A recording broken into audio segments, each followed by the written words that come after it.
ED কোথাও যদি technical কোনো ভুল করে থাকে বা কিছু করে থাকে, কোর্ট দেখবে এগুলো, কেন আমাদের তো কিছু বলার নাই। আমরা এটুকু জানি যে আইপ্যাক নামক যে সংস্থা, তার জন্য বাংলার মুখ্যমন্ত্রীর মাথা ব্যথার পিছনে যে মূল কারণটা, সেটা হচ্ছে তার খোকাবাবুকে বাঁচানো। এটুকু আমি জানি। তার খোকাবাবু সে কয়লা যে দুর্নীতি কাণ্ডে জড়িত, এটা বাংলার সব মানুষ জানে। এর আগেও খোকাবাবুকে ইডি 9 ঘন্টা জিজ্ঞাসাবাদ করেছিল, আপনারা জানেন, দিল্লিতে।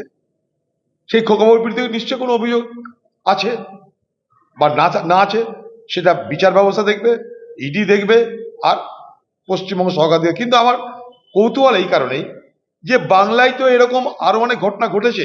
পার্থ চ্যাটার্জির হয়েছে, জ্যোতিপ্রিয়র হয়েছে, তাপস পালের হয়েছে, কত কি হয়েছে, অনুব্রতর হয়েছে, সবাই দিদির কাছের লোক। কারো জন্য দিদির সেই রকম মাথা ব্যথা আমরা কখনো দেখিনি।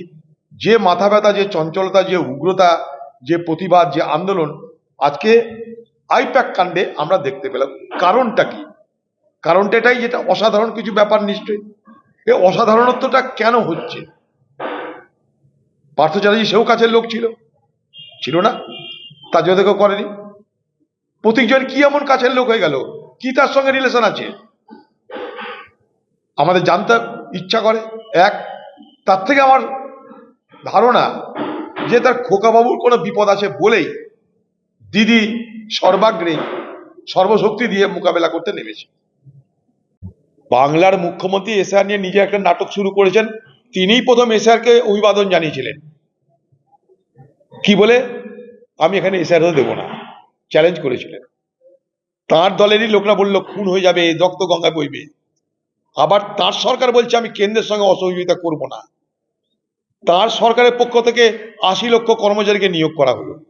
এখন যখন সব হয়ে গেছে, মানে নেমন্তন্ন বাড়িতে শাক ভাত খেয়ে এখন পাঁপড় মিষ্টি দই চলছে, এখন বাংলার মুখ্যমন্ত্রী বলছে আমি তো নিমন্ত্রণ পাইনি, কেন নিমন্ত্রণ পেলাম না, কেন নিমন্ত্রণ পেলাম তার জন্য আমি একটা চিঠি করব। উত্তর পেলেও তার যায় আসে না, উত্তর না পেলেও যায় আসে না। সেই নিমন্ত্রণ বাড়ির ভোজ প্রায় শেষ হওয়ার মুখে।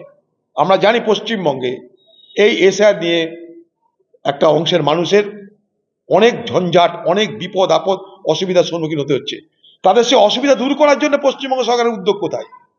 পশ্চিমবঙ্গ সরকার ভুল ধরতে ব্যস্ত, কিন্তু ভুল শুধরিয়ে সেই সমস্ত মানুষের নাম লিপিবদ্ধ করতে ব্যস্ত নয়। কিন্তু খেয়াল করে দেখবেন, পশ্চিমবঙ্গ সরকার ভুল ধরতে ব্যস্ত।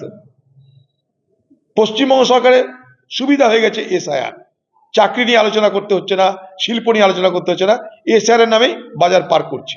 ভালো কথা। এসআইআর এর ত্রুটি বিচ্যুতি হওয়া মানে এটা তো নয় যে সেই সমস্ত লোকের নাম উঠবে না। সেই নাম উঠানোর জন্যে নির্বাচনী লিস্টে, ভোটার লিস্টে সেই নাম তোলার জন্য পশ্চিমবঙ্গ সরকারের পক্ষ থেকে কি করা হচ্ছে? চিঠিতেও লিখছেন আপনি নিজে, আবার বলছেন উত্তর পাবেন না। যদি কিছুই না পান তাহলে তাদেরকে কিভাবে তাদেরকে সামিল করবেন ভোটার লিস্টে? কারণ সবই তো বিএলও আপনার, ডিএম আপনার, এসডিও আপনার, বিডিও আপনার। ভোটার লিস্টে যারা নাম অন্তর্ভুক্ত করবে সবই তো আপনার রাজ্যের তারা কর্মচারী। তারা কেন এটা নিয়ে বলছে না কিছু? আপনি তাদের নাম লিপিবদ্ধ করার জন্য লড়াই করুন। তা না করে আপনি তাদের দিকে না তাকিয়ে আপনি একটা অভিযোগ খাড়া করে আপনার ভোটের ময়দানে আপনি মানুষের ত্রাণ করতে সাজার চেষ্টা করছেন, এটা আমরা দেখতে পাচ্ছি।